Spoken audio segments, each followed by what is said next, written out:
রাতে সালাত আদায় করলে এই জান্নাত। রাতে উঠে ঘুম থেকে উঠে আকাশের দিকে তাকিয়ে সূরা আলে ইমরানের শেষ রুকুর প্রথম 5 আয়াত পড়বেন।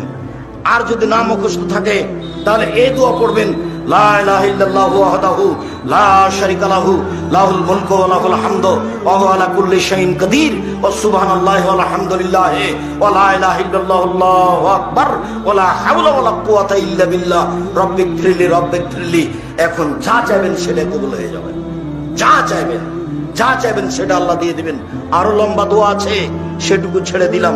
এছাড়া আপনি সুবহানাল্লাহ, আলহামদুলিল্লাহ, আল্লাহু আকবার, আস্তাগফিরুল্লাহ 10 বার করে বলে আপনি সুন্দর করে ওযু করে 2 রাকাত সালাত আদায় করেন। আপনার নামটা তালিকায় চলে আসুক, পরহেজগারের তালিকায়। 4 রাকাত পড়েন, 6 রাকাত পড়েন। তবে তাহাজ্জুদের সালাত হলো 8 রাকাত। চেষ্টা করবেন 1 রাকাত বিতর, 8 রাকাত তাহাজ্জুদ। চেষ্টা করবেন 3 রাকাত বিতর, 8 রাকাত তাহাজ্জুদ।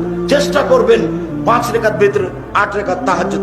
5 রাকাত বিতর একটা না, 3 রাকাত বিতর একটা না, 1 রাকাত বিতর তো একটা নাই হবে। চেষ্টা করবেন ছোট সূরা হলেও এই নিয়মটা বাস্তবায়ন করার।